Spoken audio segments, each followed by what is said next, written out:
আসসালামু আলাইকুম viewers, I am Abdullah. Welcome to my daily blog. আজকে যে ভিডিওটা দেখছেন এটা আজ থেকে প্রায় 2-2.5 বছর আগের ভিডিও। সেদিন খুব বৃষ্টি হচ্ছিল। আমরা যথারীতি আমি আর আমার দাদা পার্থ দাদা গেছিলাম জমিতে পানি দিতে। তো এত বৃষ্টি হচ্ছিল আর মেঘ ডাকছিল, আমরা একটা জায়গায় শেল্টার নিই, পরবর্তীতে জমিতে যাই। সেদিন পানি দিতে হয়নি। এটা তার পরের দিন একটা ভিডিও। সে নাকি ইউটিউবে ব্লগিং করবে, জ্বালানির সঠিক ব্যবহার সে নাকি শিখাবে ইউটিউবে। তাই সে ভিডিও তৈরি করতে শুরু করেছিল সেদিন। আস্তে আস্তে যখন ধরবে তখন গাছটাকে দিতে হবে, এটা রেডি করছি। ওরি কাটাচ্ছি। অফ অফ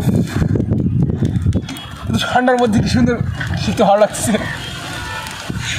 পাঁচটা আলো ভাই, সাতটা কাটবো, পুরাতে হবে তো, রেডি করছি। এত গরমের মধ্যে তার নাকি হাত সেঁকতে ভালো লাগতেছে, সে জ্বালানির সঠিক ব্যবহার শেখাচ্ছে গরমের মধ্যে। ভাবুন তার মেন্টালি কতটা প্রবলেম থাকলে সে এই ধরনের কাজ করে।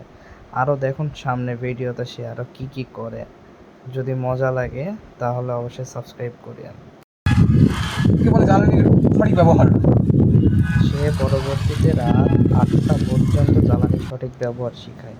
পরবর্তীতে আগুন নিভে আমরা বাড়ি যাই, কারণ আবাসিক এলাকায় যদি আগুন ধরে যায় তাহলে পুলিশ আমাদের আইনের সঠিক ব্যবহার শিখাবে, এটা আমরা বুঝছি।